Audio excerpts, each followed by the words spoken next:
All right. Here we go, guys and gals. And boogity, boogity, boogity. Let's go racing, drivers. All right, people, welcome back to another episode 20. What's I that mean, sound?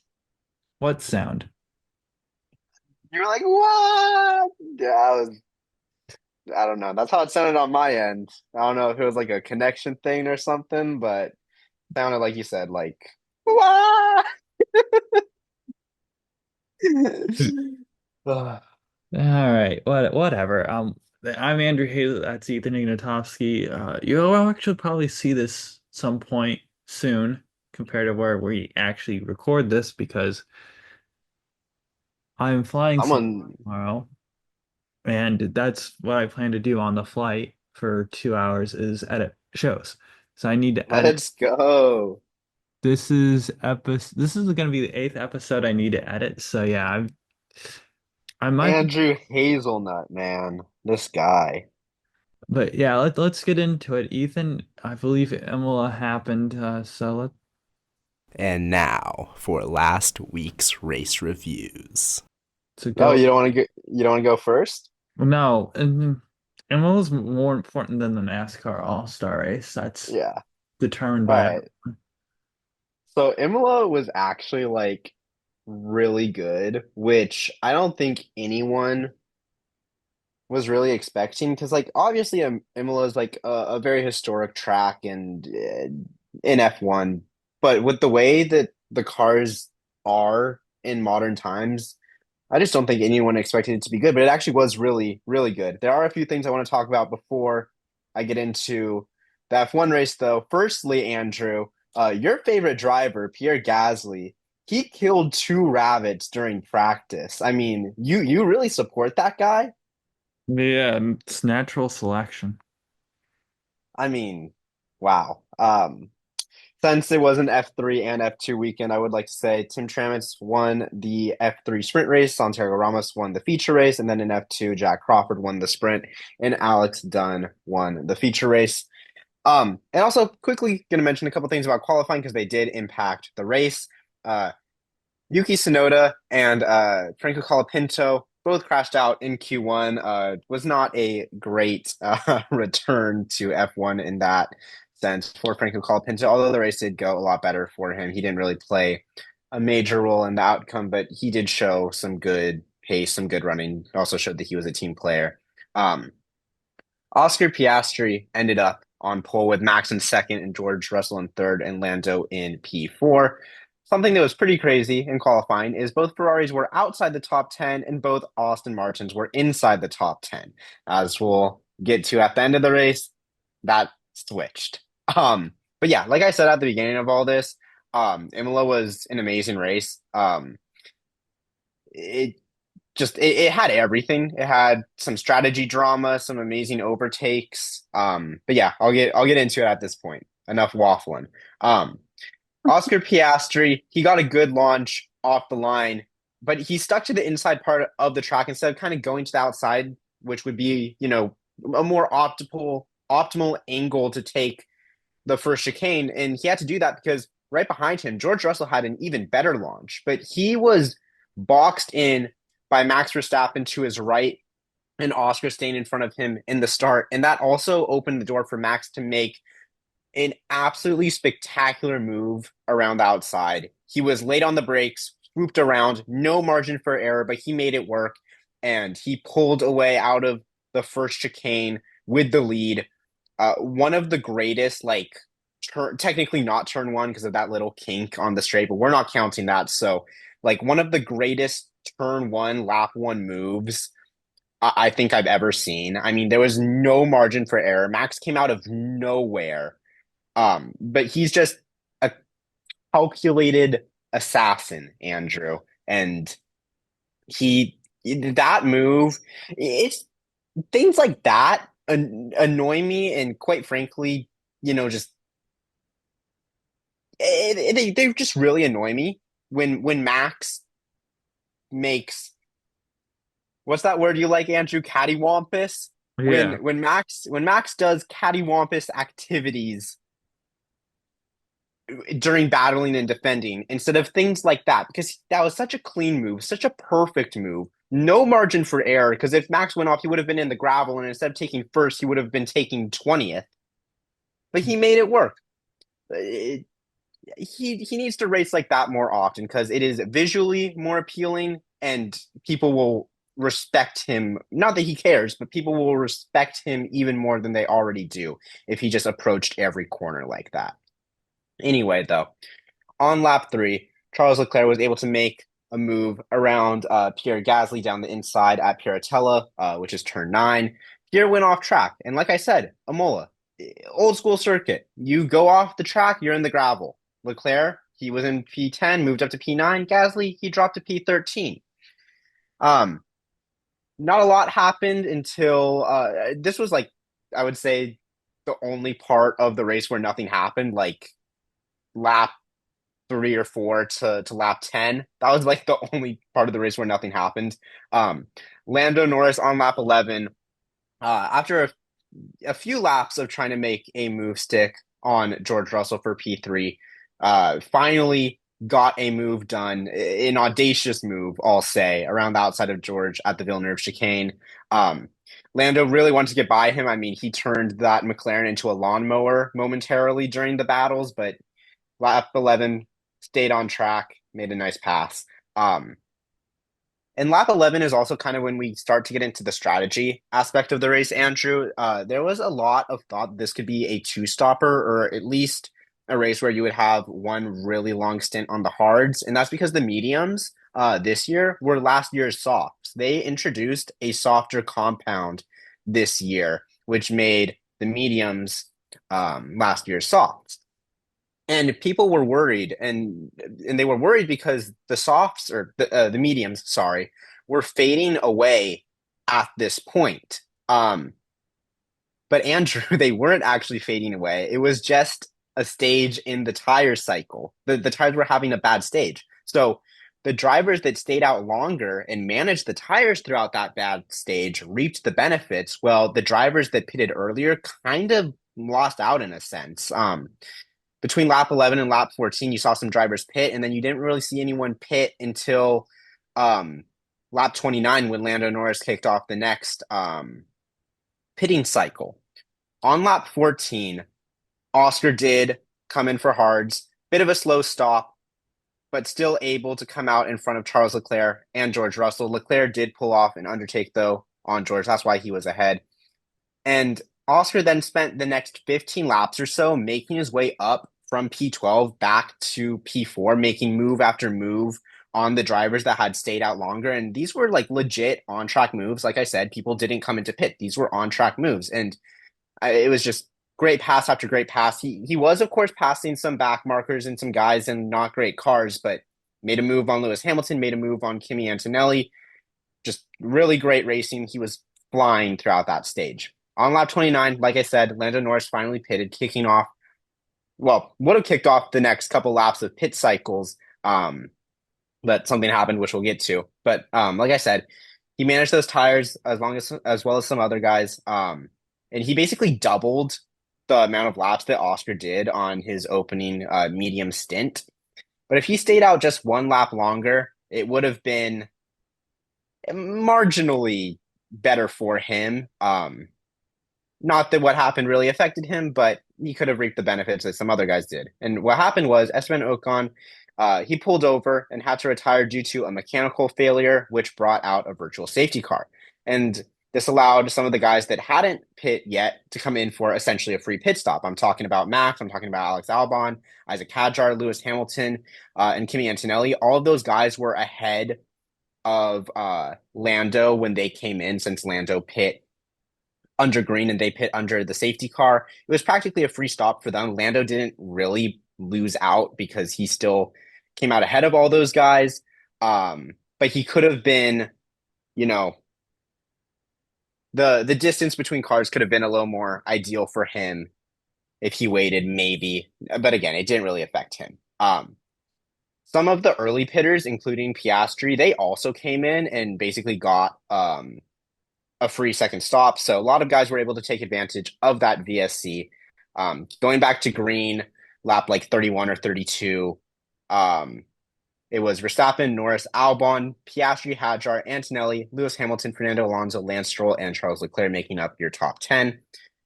After the field went green again on lap 34, Lewis was able to get around the outside of Kimi Antonelli to nab P6 at the end of the straight. That was a battle that those two basically were having for the entire race up until that point, off and on. And Lewis finally made the move stick. And a couple laps later on lap 36, he did the same thing to Isaac Hadjar for P5.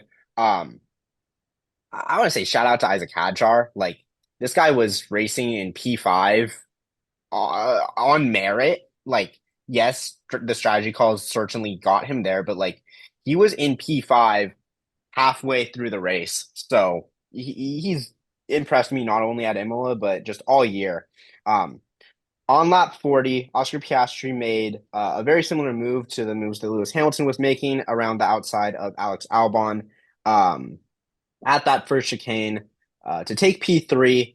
And Albon is another guy that just like, wow, like what an amazing race. I was telling you, Andrew, I think Williams sneaks a podium this year, and this race gave me a lot of confidence in that.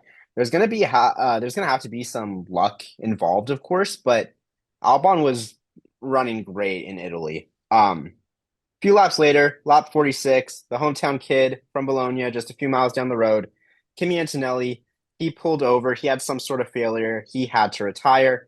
It was the same part of the track as Esteban. So I was thinking another VSC, but they actually called a safety car for some reason. At the time, I was like, what is this race manipulation happening? But it turned out it was actually kind of needed because for whatever reason, maybe due to the kind of failure that it took just ages to get Antonelli's car off track. Max, Lando, Lewis, Isaac, and Alex all used this as an opportunity to get a free pit stop. But if you'll remember, going back to the VSC, Andrew, a lot of those guys already came in for a second spot. So they didn't have any fresh tires remaining. So there was some big tire offsets between the field now. So Oscar Piastri, he was one of those guys. And now he's sandwiched between Max Verstappen on fresh tires and his teammate Lando Norris directly behind him on fresh tires. And it was as the safety car was ending and green was approaching, it was a situation, I would say, because McLaren's only real chance at nabbing the win would have been if they could have orchestrated a move between Lando and Oscar right away. But not only would have that been nearly impossible, it didn't happen. But it didn't happen because it would have been nearly impossible to do that right away after going green. Just too much risk involved in that. And when we did go green, outside of those top three, Leclerc, he stayed out. He was in fourth. Then you had Albon, Russell, Hamilton. All those guys pitted. Sainz, who stayed out. And then Hadjar, who came in for new tires. And then Hulkenberg, who stayed out, rounding out the top 10. Now, as you would expect, on fresh tires with someone on worn tires right behind him, Max immediately pulled away. There wasn't really a lot of things that changed right away after they went green. Looked like some things could have, but nothing really did happen. Lap 57, though, so a few laps after we go green, Lewis once again powered around the outside, heading into the first chicane, taking sixth from his former teammate George Russell. The next lap, Lando was finally able to get around the outside of Oscar Piastri out at that chicane. Oscar was not making Lando's job easy, and rightfully so. But then credit to Lando for making that move stick around his teammate. If he was able to get past Oscar a little bit quicker, or if McLaren maybe on like lap 3 or 4 after the safety car ordered them to switch, it would have been interesting to see if, like last year, Lando would be able to track down Max and maybe this year get a move off on him, but that's not what happened, so we'll never know. And honestly, if I was McLaren, I wouldn't have forced them to swap, because at that point, you know that it's going to be impossible to catch Max, even if Lando has a rocket ship on the back of his car. So just let them battle and keep it clean. A couple more things though. Race not over yet. Alex Albon He was sniffing at P4. In post race, he even said that he was thinking about Oscar on those old tires in P3. So 3, 4 laps to go. He was feeling the desperation. He made a move around the outside of Leclerc at that chicane for P4, but it didn't stick, and he went off track into the gravel. And Andrew, you know that I think that the current rules of engagement are just so bad. But by the rules, it should have been Albon's corner. So kind of unfortunate to him there. And going off track cost him not only P4, but P5 and P6. Lewis Hamilton, who wasn't that far behind the two of them, nabbed P5 and he was put into P6, I should say. Next lap with the tire advantage, because remember, Leclerc stayed out, Lewis came in. Lewis was able to make another move around the outside of the first chicane. I don't even know how many times I've said Lewis has made a move at that part of the track during this little rundown. But then on the final lap, lap 63, with Leclerc and Albon's incident under investigation, Charles was told by the team to give P5 to Albon. Could have probably been a P4 for Alex, but nonetheless, a really great drive. And at the end of the lap, Max, he came home to collect the checkered flag in Red Bull's 400th race. It was quite simply domination from him, but it was still a really good race. I mean, the move at the start and the drive that followed just highlighted how good Max really is. Like, if someone told me that they never seen F1 and they just wanted to know how good Max Verstappen is, chances are, it might be recency bias, but chances are good that I would just show him or her this race, because you had an amazing move and then subsequent domination. And like I said, this race really had everything, interesting strategies, lots and lots and lots of on-track action. I don't know what I would rate it, like an 8 or 8.5 out of 10, I guess. Like, the only knock I have against it is that there was never really a challenge for the lead. But outside of that, it was kind of everything you could ask for in an F1 race. I loved it. And I wasn't expecting to love Imola this year. I just wasn't expecting to put on a show due to how this modern era of Formula One, it's hard to make moves there, but some guys just came in with confidence this weekend and didn't really care about all of that. And what's unfortunate, Andrew, is this could be the last time that we see Imola for a while. And if that is true, at least it went out with a bang. But the rest of the top 10 after Max was Lando Norris, Oscar Piastri, Lewis Hamilton, Alex Albon, Charles Leclerc, George Russell, Carlos Sainz, Isaac Hadjar, who I don't know what his thoughts post-race were, but I wouldn't be surprised if he was a little frustrated because, despite the good result, finishing ninth, he was running fourth at one point, so maybe a little bit of frustration for him. And then rounding out the points paying positions, you had Yuki Tsunoda, who had a solid recovery drive after crashing in Q1 and having to start from the pit lane. And like I said, you'll notice no Austins in the top 10, despite both qualifying in the top 10. Fernando Alonso, during the race, called himself the unluckiest driver in the world. He is beyond frustrated with the lack of pace in that car, and I can't say I blame him because it's appalling. And yeah, it was an amazing race. I'm excited to see where the season goes from here, Andrew, because with the upgrades that Red Bull has put on the car, Max is now able to challenge the McLarens in the race, and we're getting a three-pronged battle nearly every race at the front of the field, or at least we should expect to. So that was Imola. It it was awesome, man. I know you didn't watch, but you should have. Great race. Yeah, I had a busy last few weeks with life and things. So if I had the time, I probably would, but yeah, I don't. So anyway, barely enough time to watch NASCAR as it is at this point. So that being said, I did watch Fair the enough. car race today. I did see what happened with everything before. So yeah, the it was funny, or not funny, but interesting way to end the Truck Series race.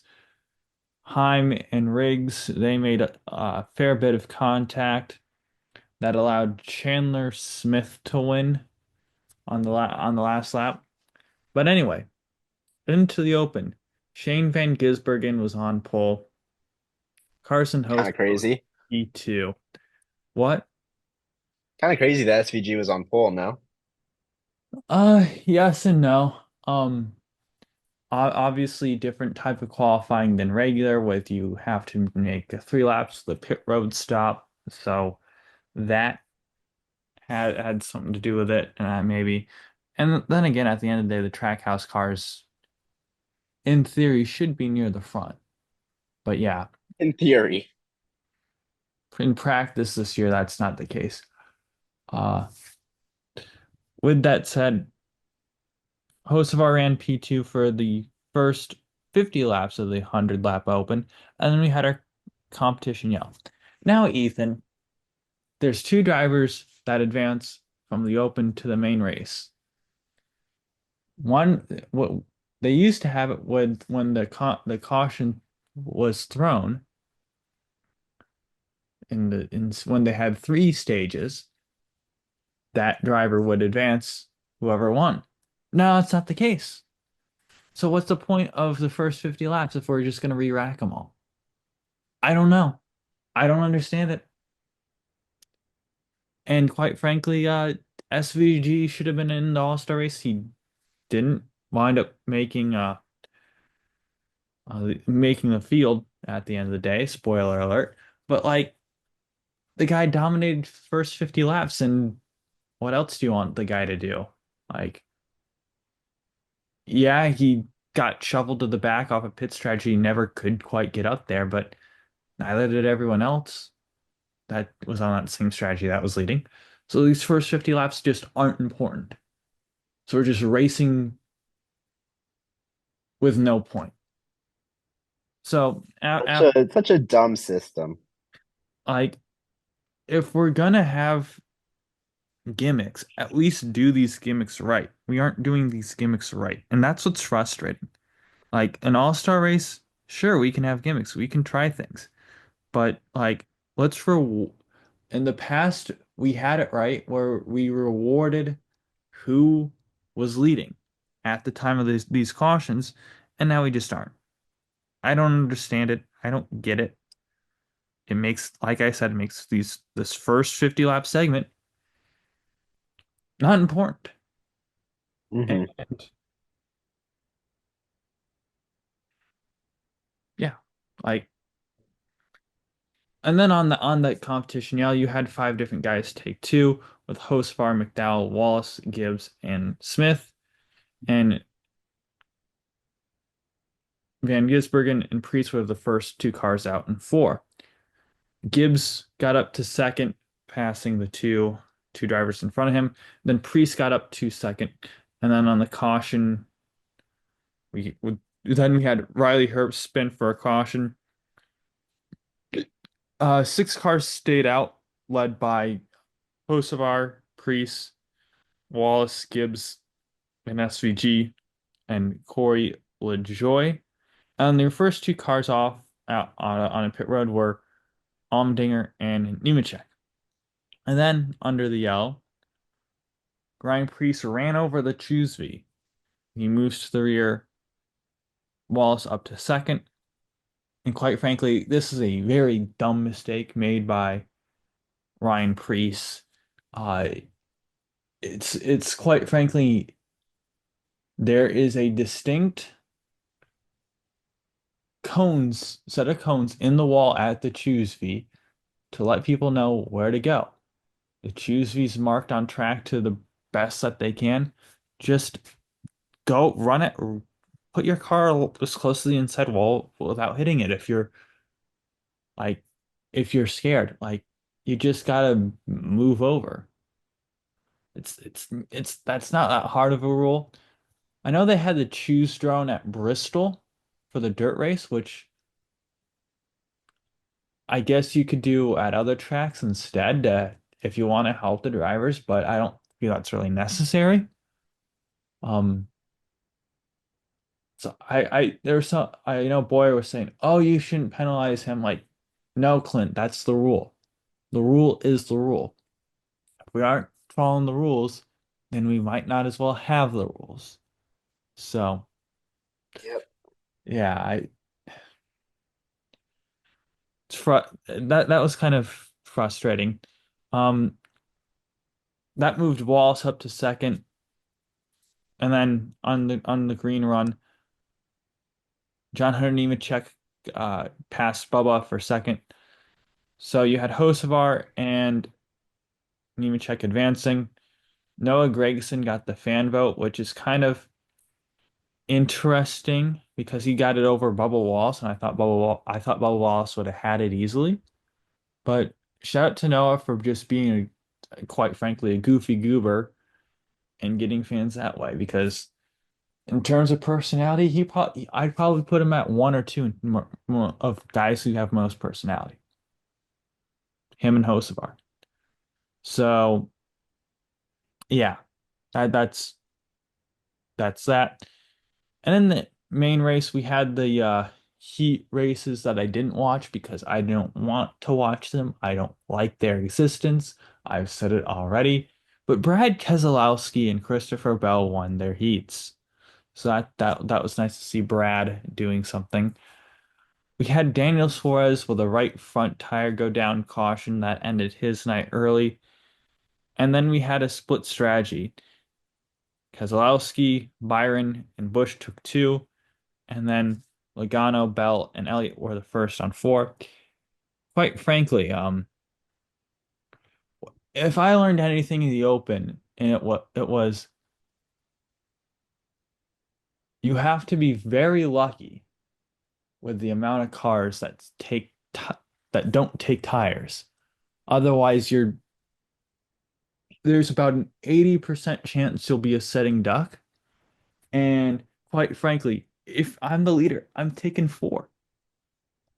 That's not even a thought. I'm taking four. I saw it happen in the Open. Even though SVG couldn't quite make it up, that was kind of the lone instance. As your whenever people took more tires, those guys went four, and that's what happened. But we had a great three-ride battle between the two tired cars. Byron eventually got the lead, and then Logano ascended to the lead. And then we had our competition caution again. If we're gonna have two guaranteed yellow. Like, there's no point in having these guaranteed yellows. They're just fun flags to group the field together. So what's the point of trying to a certain extent? Beyond me. Again, if we're gonna have guaranteed cautions, let's do gimmicks right. Let's go back to the way we had it, where we would do some inverting of the field, which made things, interesting. But that's beyond me. I don't know why we can't have nice things. Bell was the first off, and then we had Chastain spin after contact from Cindric.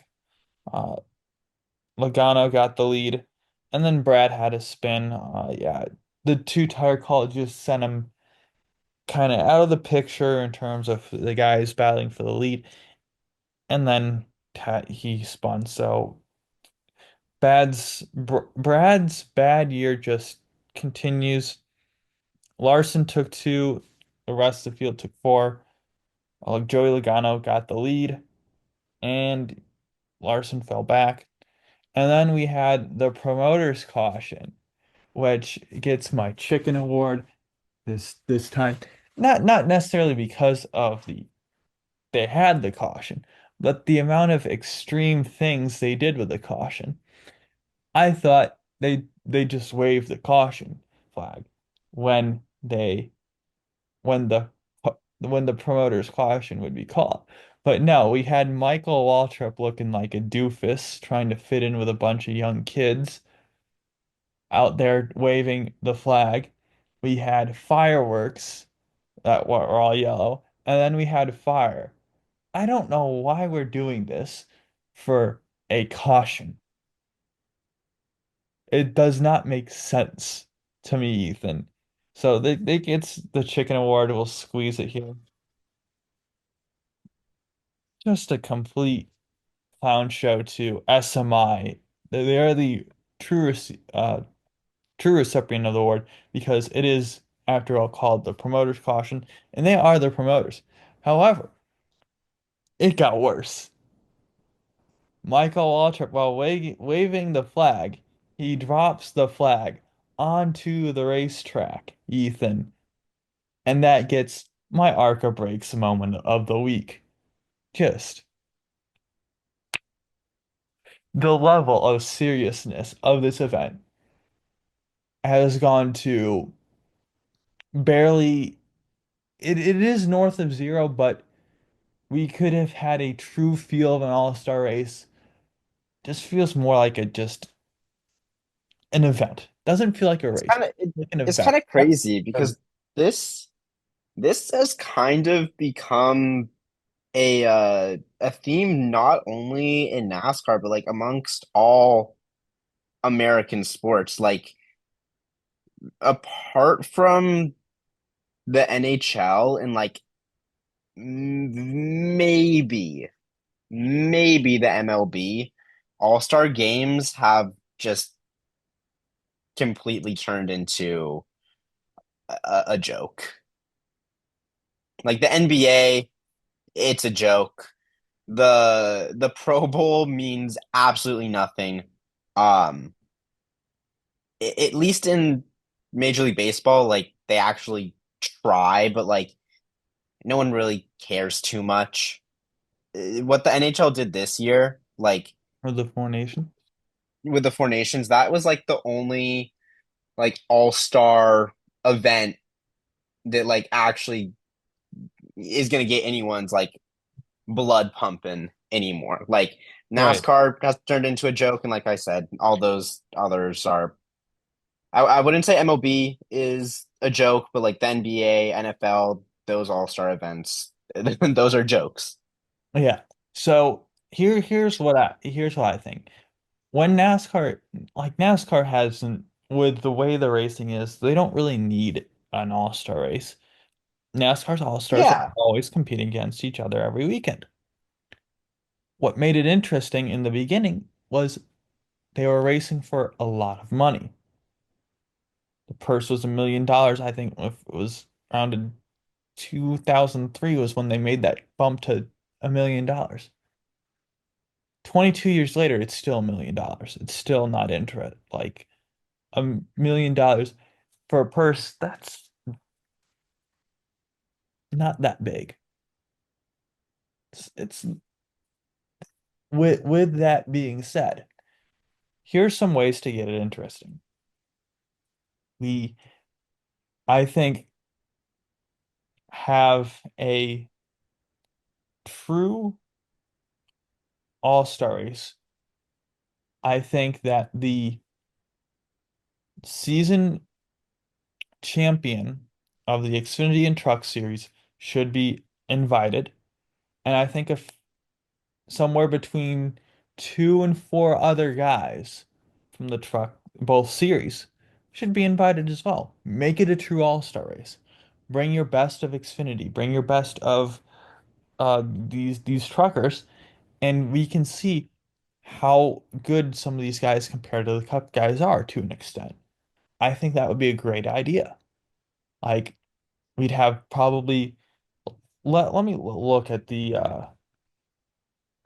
your 2024 top five guys. Let's go to your championship four in Xfinity.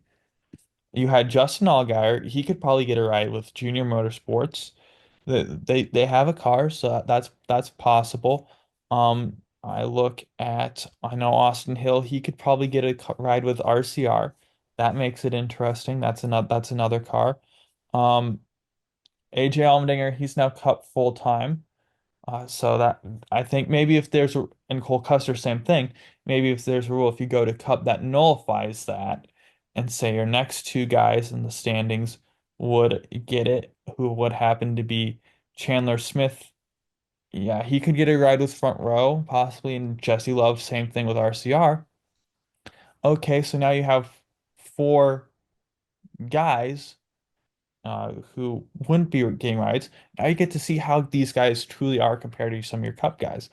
And same thing in trucks, Ty Majeski. I don't know if he could land a ride, but maybe someone like a Garage 66er would allow him to drive. We saw Rick Ware Racing do that with Harrison Burton, so maybe the same thing could happen there. Corey Heim, he's got 2311 connections. Christian Eckes, he now has college connections, so and then Grant Enfinger. I don't know about Grant Enfinger where he land necessarily, but that these are 8 guys that you can say, oh, how do these guys compare to your Cup guys? And hey, these 8 guys might have a chip on their shoulder. Make something truly interesting. I don't know about you, Ethan, but that's kind of just my thoughts there. Uh, yeah, I'm with you. And then getting back to the Something race, needs to change. getting back to the race, because there was a race. Uh, Logano, Blaney, Hocevar, Chastain, and Burton stayed out while the rest pit. And then Bell shoved Logano with 10 to go, just out of the way for the lead.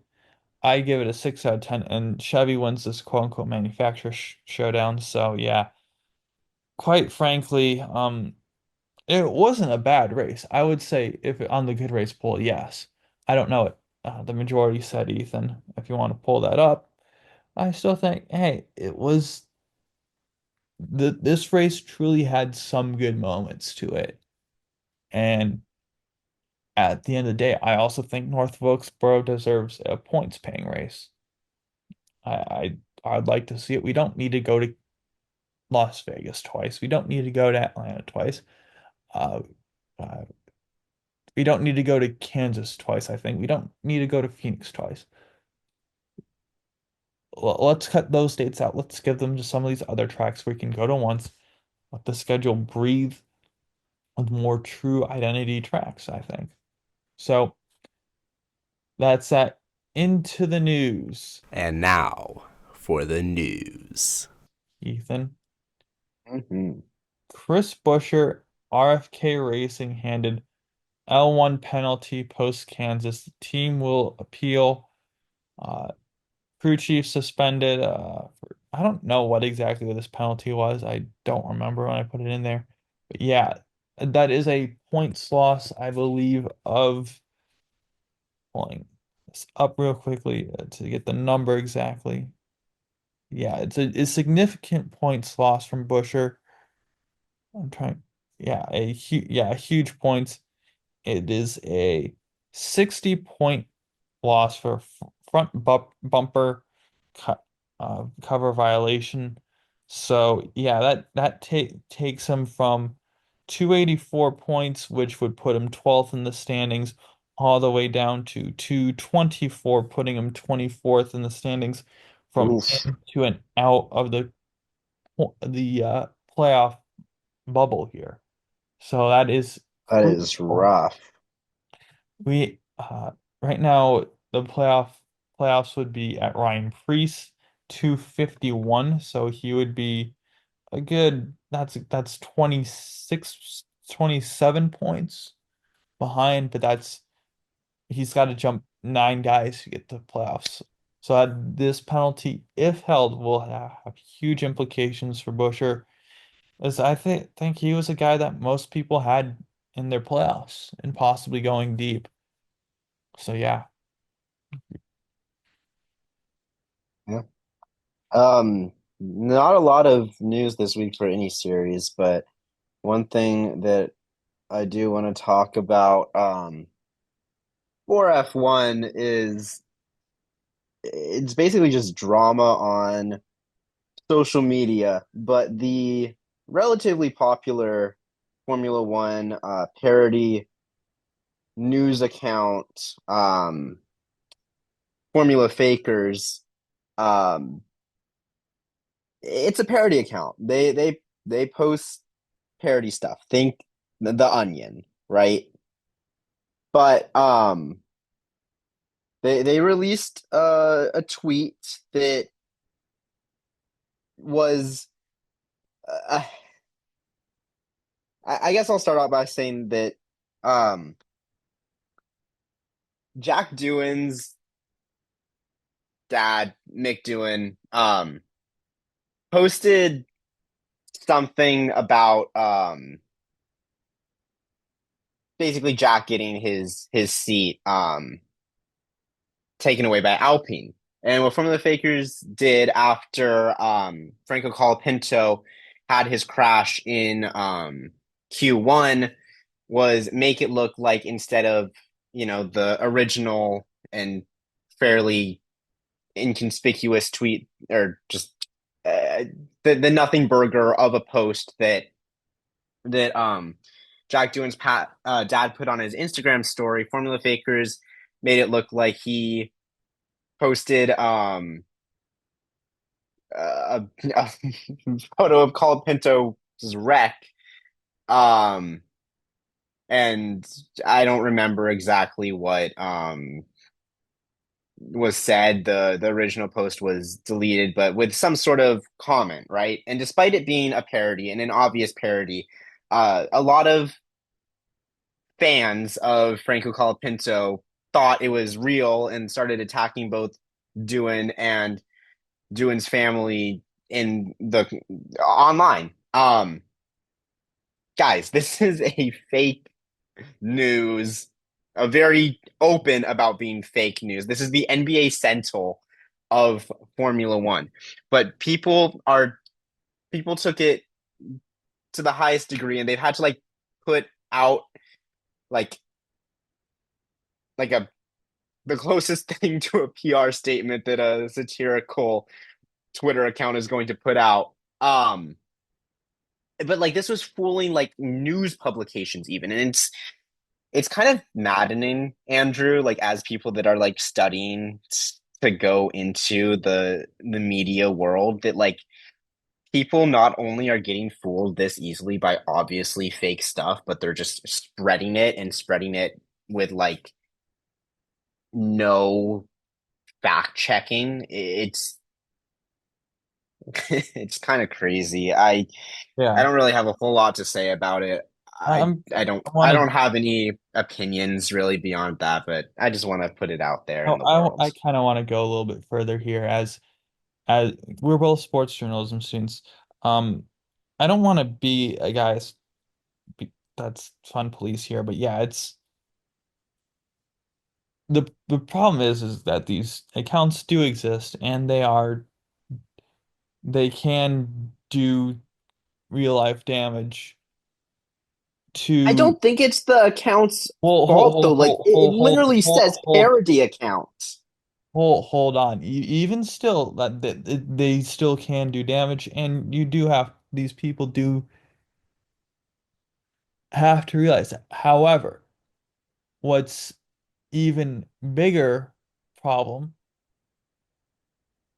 like you said, Ethan, is the fact that these people aren't checking, especially other fellow journalists who aren't checking either. Hmm. Like, how hard is it to check, okay, Formula Fakers, the Daily Downfords, NBA Central, like that talking Bossabell, that takes maybe 2 seconds to verify that and without checking.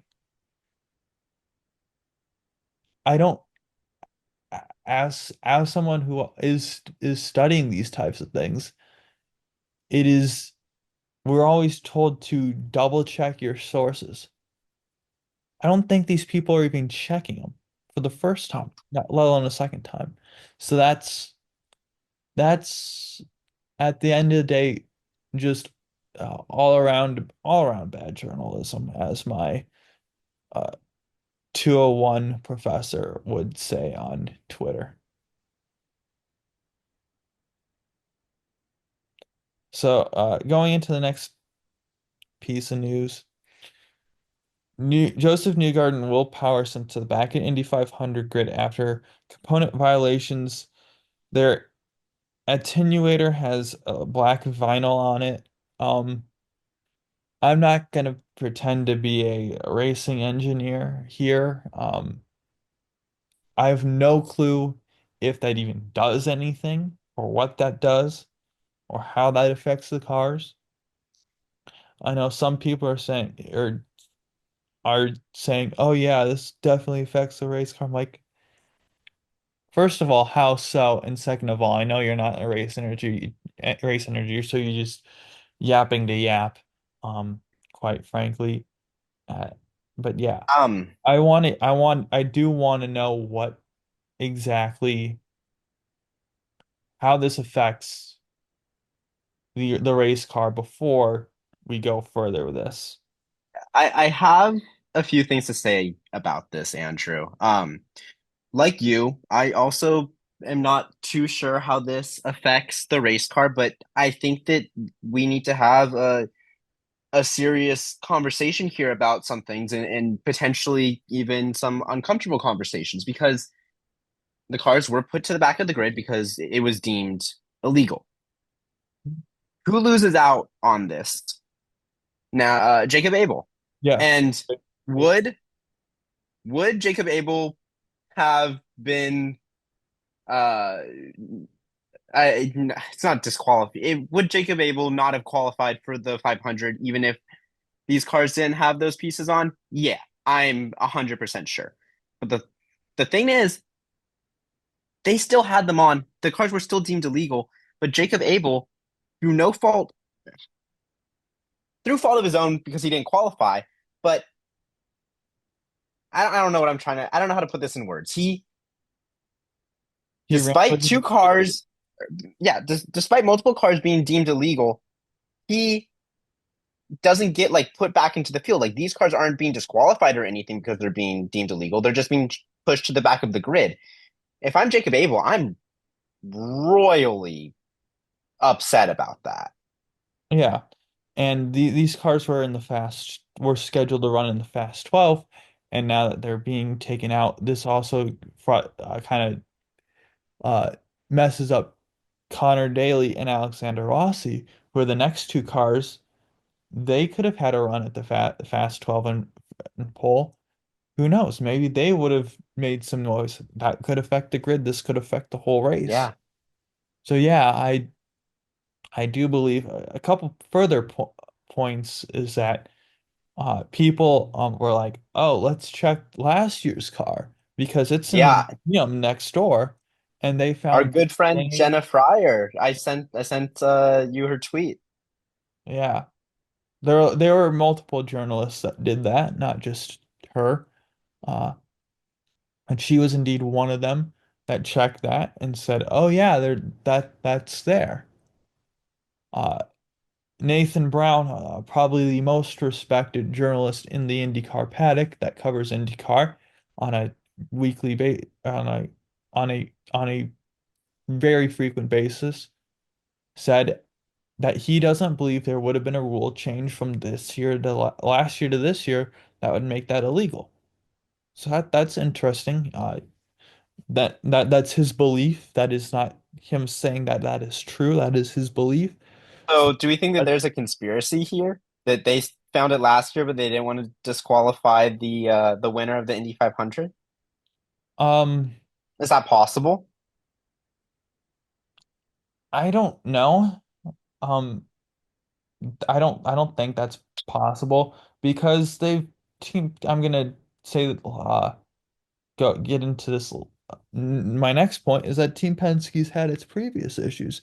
You had the push to pass issue that happened in um what race was that? St. Petersburg last year, where Joseph Newgard and Scott McLaughlin both benefited from that, and they were both disqualified. So Team Penske in the last 2 years has had two significant cheating violations, Scandals. scandals. Yeah, which is concerning. Um, there, the president of IMS, J. Douglas Bowles, better known by Doug Bowles, had a press conference where he said, Okay, this was the process of how we found it. There's this guy who had some cool nickname that I'm forgetting. He said, "Oh, this is on the two car. I don't know if this is illegal or not, but you're good." And then saw the same thing on the 12 car and said, "Oh, yeah, this is inconsistent. Well, we think this is a violation of the rules, but we don't know." And they checked, they took the two car and said, "No, you can't make any runs." And then, yep, said, "Yeah, this is illegal. We're sure of it." And this was the first time they spotted it, was on Sunday. Now it makes you wonder, did the teams have it on Saturday? Yes or no? There hasn't, as far as I've played it, last I checked, there's been no evidence for that, but that could change. But we'll see. Very interesting kind of development here. And then kind of and to put this on its head even more is that who owns Indianapolis Motor Speedway and IndyCar? Roger Penske. He's the Yup. also the owner of Team Penske. Um, it it makes you wonder, should a guy who owns the series own a team in said series? I don't know. But the good thing, what I have seen that kind of eases my mind at least, is that when attempting to cheat, his teams have been caught twice, significantly. So I don't feel the need to force him to sell the series. W with that said, if something further were to come up and say, "Oh yeah, this has been happening before, it's only been caught now," then that conversation might need to happen.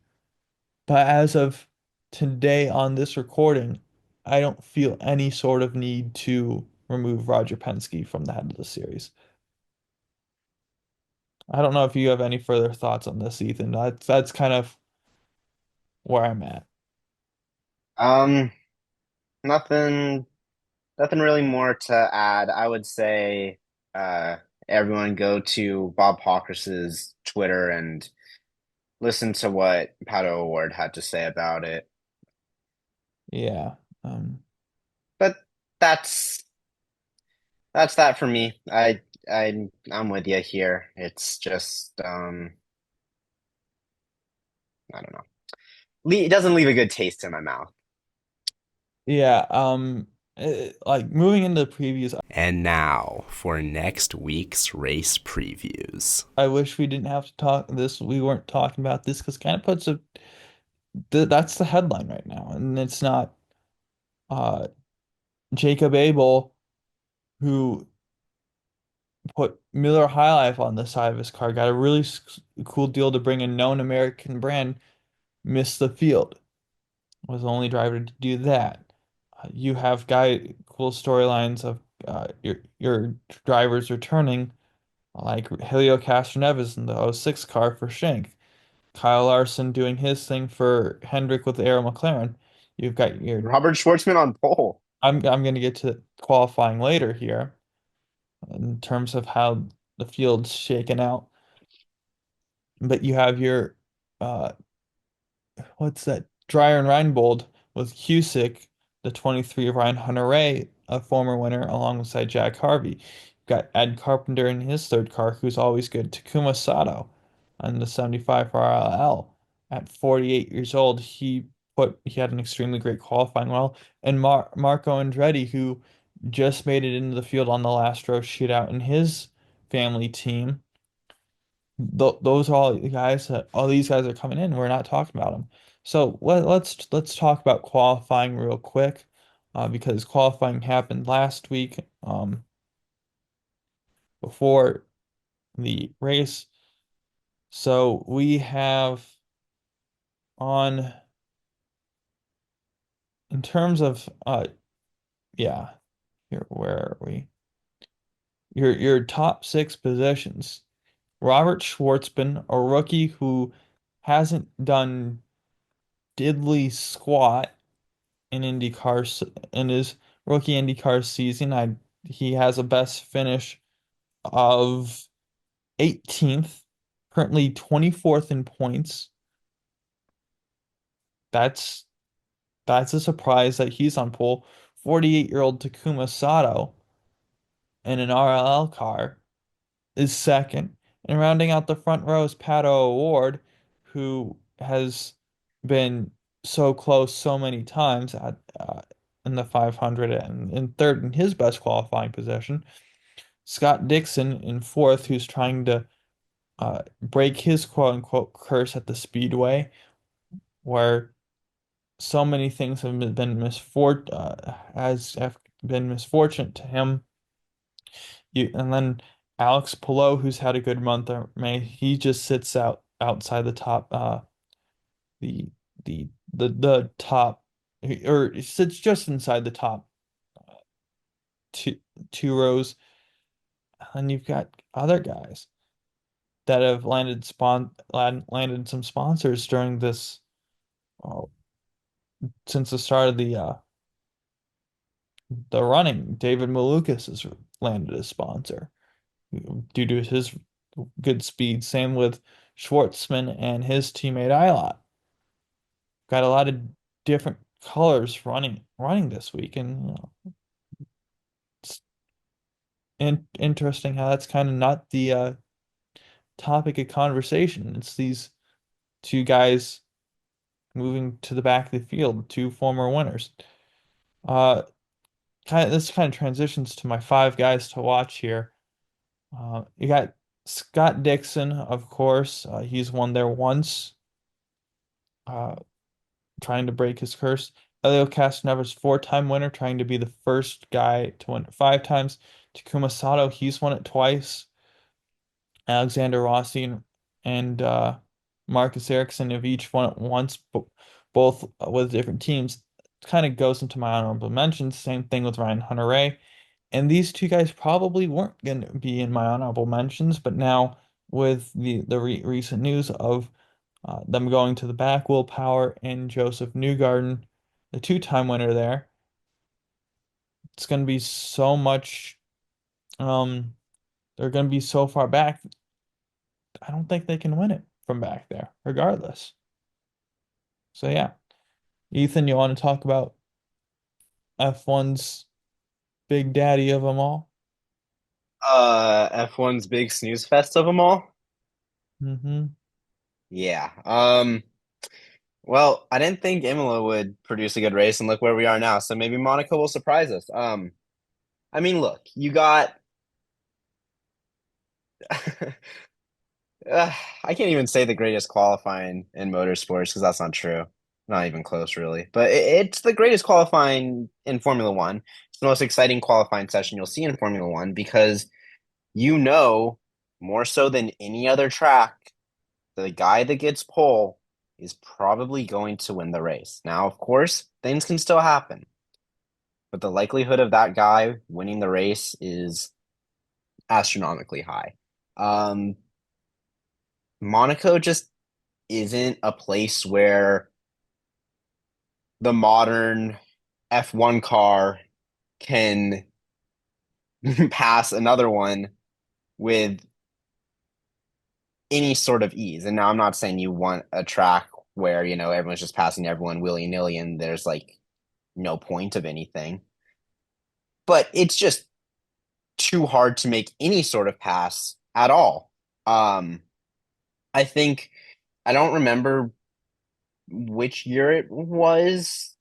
Maybe like 2 years ago, we saw a race where there was literally one on track path. I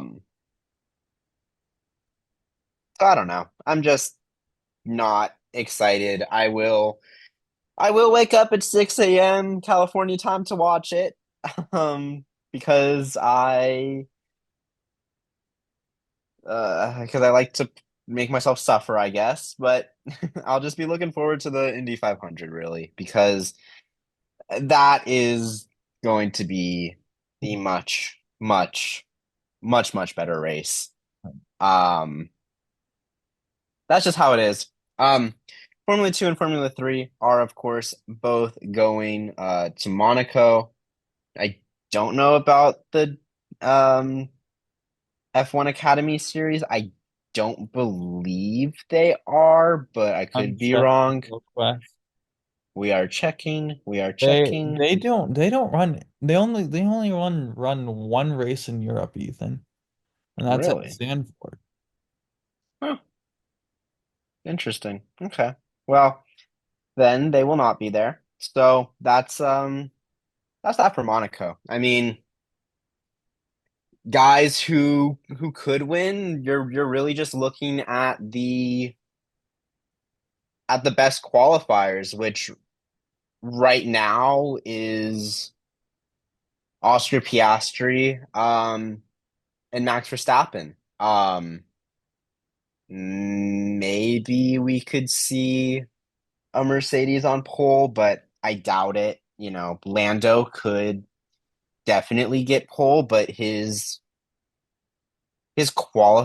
Lando's race pace has been spectacular, but his qualifying pace has just put him on the back leg pretty much ever since I mean pretty much all year, ever since Australia. So I'm I'm not confident in Lando winning. I think that this is gonna be a two-horse race between Max and Oscar on qualifying Saturday. All right, NASCAR time, Coke 600, NASCAR's second biggest race of the year, and we still have four stages. Yay! Let's ruin the idea of endurance racing by adding another stage. Yay! You can tell I like that a lot. Um, for your drivers, we have a full field this week. No one will go home.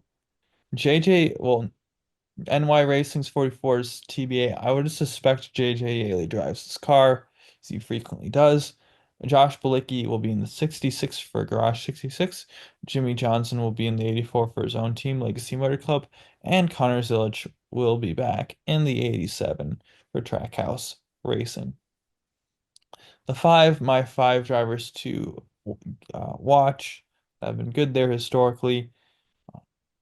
Kyle Larson, Ryan Blaney, Joey Logano, Christopher Bell, Denny Hamlin. Honorable mentions are Chase Elliott, Brad Keselowski, who's won there twice, Kyle Busch, Jimmy Johnson, who's won there 8 times, and Austin Dillon. Uh, your Xfinity drivers changing. Austin Dillon will be in the 3 for Richard Childress. Nick Lights will be in the 07 for SS Greenlight Racing. 17 will be William Byron for Hendrick Motorsports. 19 for Joe Gibbs Racing, Chase Briscoe. 32 for Jordan Anderson will be Catherine Legg. 35 for Joey Gase will be Carson Ware. 53 is TBA, maybe Joey Gase. That would be my best guess. Brad Perez will be in the 45 for Alpha Prime. Leland Honeyman Jr. in the 70 for Cope. And then 91 for DGM times JIM will be CJ McLaughlin. Truck Series, your drivers changing will be 1 Tricon will be Brandon Jones. 02 for Youngs will be Stephen Parsons. Your 2 and 22 for Aum Brothers will be Cody Dennison and Mason Maggio. 07 and 7 for Spire will be BJ McLeod and Kyle Busch. Ross Chastain will be in the 44 for Nice. Luke Fenhouse will be in the 66 for Thorsport. Parker Kligerman will be in the 75 for Henderson. And Justin Carroll will be in the 90 for his family team. So time to get into pick points. And now for next week's race picks. The guests No, rather, Ethan took the most points for the second week in a row with 10, 'Cause I'm like that. taking 8, and I took 6. How it went down, Rome and Will were the guests. Rome taking the Formula family, Will taking NASCAR. Rome raked for the guests, getting a point in almost all of his picks. Nikola Tasov, Nikola Tozlov. yeah, him Yeah. won, or it was the higher finisher of the two drivers picked for the sprint race. We all got a point for Kamara in the main race. He, Alex Dunn, which was the guest pick, was the higher finisher of Dirksen and Verschoor in the F2 sprint. And Jack Crawford beat Pepe Marti in the main race, getting you and Rome a point, Ethan. Ethan, you took 3 points for on the podium for getting I had Endo, I had Oscar, everyone Matt right, but right in in the wrong the wrong position. order. That's not fun. Ah, I had Rome and I each had Oscar winning. He was third, so we each got 1 point, and Lando second, which got us 3 points. We did not get any of our third pick, third place right. I got the truck winner. No one got the truck winner right, but I had the higher finisher. Kyle Busch did beat Corey Heim in the truck race, me getting me 1 point, and then Christopher Bell. Andrew. I successfully Good talked thing you I out of switched. Kyle Larson into Christopher Bell, which Good got thing you I switched, 5 huh? points. Yeah, good thing you switched. So Ethan sits at 133, I sit at 116, and the guests moving further back to 88, 44 points back. Yikes. I'm still hanging around at 17. My dad, for the first time all year, doing the guest picks this week. So let's get into the picks. Um, Formula 3, I'm picking Nikola Tozlov. I finally got his name right for the sprint race because I think he's decent there. Uh, Ethan, you want to explain your pick here? I'm taking Tim Tramitz. He did solid there last year, I do believe. And he's also coming off a sprint win, so why don't we double up, huh? Uh, That's um uh my dad picked I don't know how to pronounce this dude. Duke's happening. Yeah, him. Hmm. I don't watch Formula 3, so I don't really know how to pronounce these dudes' names. Yeah, him for the sprint race and the main race. Yeah. Uh, Ethan and I both went with our Rafael Kamara train, even though I Ethan am did I'm not spell his name I'm not Cameron, which on I'm not on the train, Andrew. I am the conductor of the train. that is you are still on the train. You just specified you were Yeah, but on the train. I'm not your average passenger on the train. That is fair. We are still on that train for the main race. Uh, Moving over to F2, my I picked Arvid Lindblad to do well. Ethan, you want to talk about your pick? And then my Yeah, dad. I'm taking Luke Browning. Another guy who's he's shown in the past that he can be solid around Monaco. He won the Macau Grand Prix, which obviously different track, but a difficult circuit where you can't make a mistake, very similar to Monaco. So that gives me a little bit of I guess confidence and yeah, like I said, he's solid at Monaco. P3 last year in the feature race in Formula 3. Coming off of a P3 in a sprint race. Two P3s in sprint races this year, so I'm hoping he can do 2 spots better. Want to explain my dad's pick because that's your pick for the main race as well. Yeah, well, quite simply, Alex Dunn is really good at driving a race car around. So it's that simple. I'm sure your dad took him because he is currently leading the F2 standings. Um, he he didn't do good in his one season of F3 at Monaco, but he's just a guy that's quick. So that's really all the logic there is to it. I mean, he's won two feature races this year.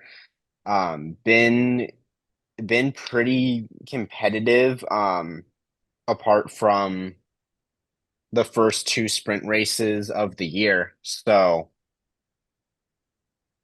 about as good of a pick as any in F2, which is wide open. Yeah, I liked your sprint pick, so I took him for the main race, with Browning. And then my dad picked Leonardo Fornaroli, who's had a solid year uh, so far.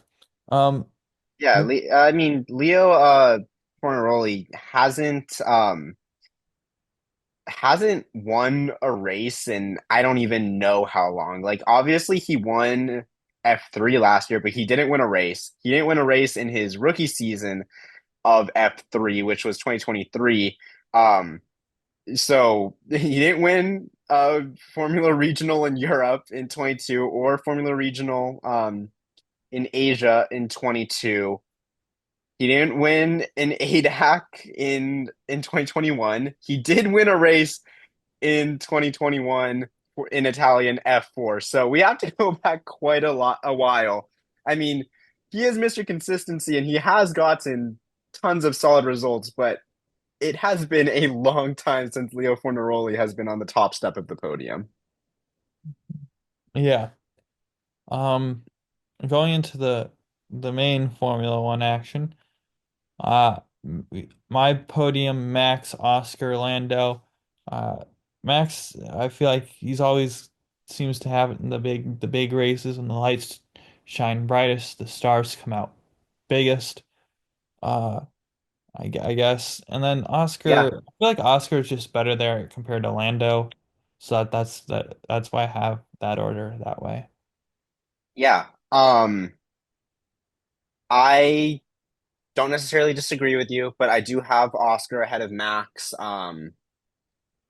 solely because I think the McLaren is still just that much better than the Red Bull. I don't think it's a huge margin, but I think it is better. And Oscar, I mean, he's done pretty well with his qualifying pace. So, you know, of course, Max has nabbed him like once or twice this year, but I think that Oscar will be able to hold him off. And like I said, I have Max second. I do have Lando third, like you, but quite frankly, and despite how much of a Lando truther I've been this year, I wouldn't be surprised if he didn't even finish on the podium just because his qualifying hasn't been good this year, which is very strange, but it's the truth of it.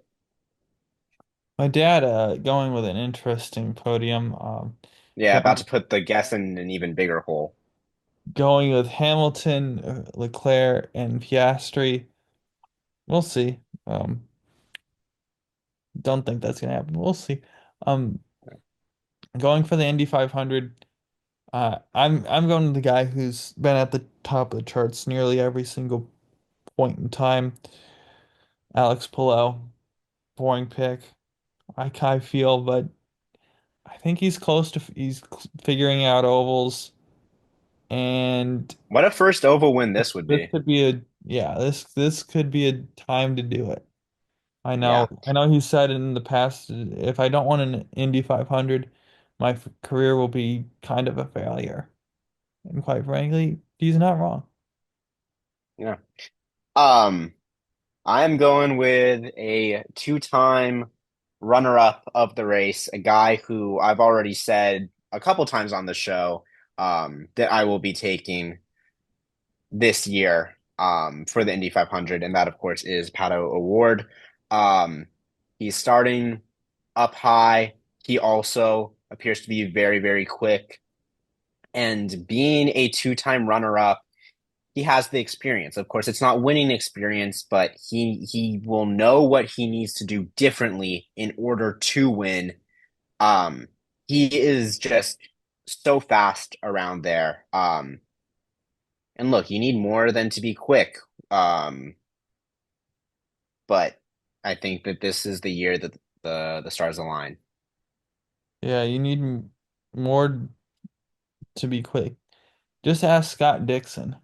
He was once robbed at a Taco Bell after like during one of the weeks leading up to of his Indy 500s. So yeah, sometimes you What just does that have have to do with anything? I'm talking about like strategy and you uh, to hit your pit stops. What uh, are you talking about? like you gotta have luck. Uh, Like hopefully the guy who's running in front of you just doesn't crash and take you out. I remember I think it was 21 where Graham Rahal his wheel was not secured coming out of the pits and it became loose and he spun. Imagine if he that ki- that a similar thing happens again and that takes someone out. You gotta have luck you with everything. So moving into uh, trucks, my dad he doesn't like picking cup guys for lower series, so he took Ty Majeski. Ethan and I took Kyle Busch. Uh, because it's Kyle Busch in a truck race. yeah. Uh, Xfinity, my dad, same similar route. He went with Sam Mayer. He was third in the standings, which surprised me. Didn't realize he was running so well. Hasn't had a win yet, but is running well. I took Chase Briscoe. Briscoe's had good runs in the Xfinity car here. I remember one year in a BJ McLeod car that was kind of prepared by Stuart Haas. He was running up toward the front, and now the full-fledged Joe Gibbs racing car. I think he's got what it takes to win.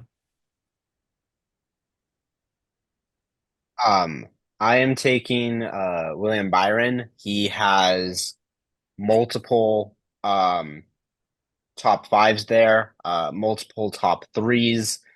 Um, he is coming off of two races that didn't really go his way, I'd say, but no better spot to get back on top than a place you've done well at in the past. I mean, you do so well at a place and then you drop down a series. You got to think that, you know, it's time to turn things around a little bit. Hmm. And I also have him, spoiler alert, for the Cup Series race. For pretty much the same reason. You know, I think he can get himself right in that Xfinity race, carry the momentum over to the Cup Series race. And like I said, it's a place he's good at. And you do so well at a place that, you know, you have to think that a win is eventually going to come. Yeah, my dad, I'm gonna go with my dad's pick first here. He goes with Ryan Blaney. He's won there before. I'm going with Christopher Bell. Two different guys who've won there in the next gen car. They can get done. Christopher Bell just won the All-Star race. We saw him get hot, won three in a row in the beginning of the year. He could just do that again. Yeah, fair enough. One wasn't points paying, but yeah. So I believe that is all for season 3, episode Oh, 20. before we go, Andrew. Oh, I see you did see the what I sent to you on Instagram. Okay. I wanted to get your live reaction to that on the show. Oh, I didn't listen to it, but I did see You don't need to listen to it. I just wanted you to see my message. your message. Yeah. So Um, Disney and F1 are announcing a collaboration. So Who knows? Maybe we'll see Mickey Mouse and Donald Duck in the car next year. Yeah, Ethan is thinking that Cadillac may or may not hire them. Yeah, I mean, it has to be an option, right? Yeah. All right. All right. Well, thank you everyone to listening. If you did listen to all of this, legend. Goodbye. See ya. To me, it looked like he actually lost the wheel. The wheel for Ross Chastain is still and perfect. Wheel on the track. Did you leave the wheel loose? You picked the fine time to leave me loose, wheel.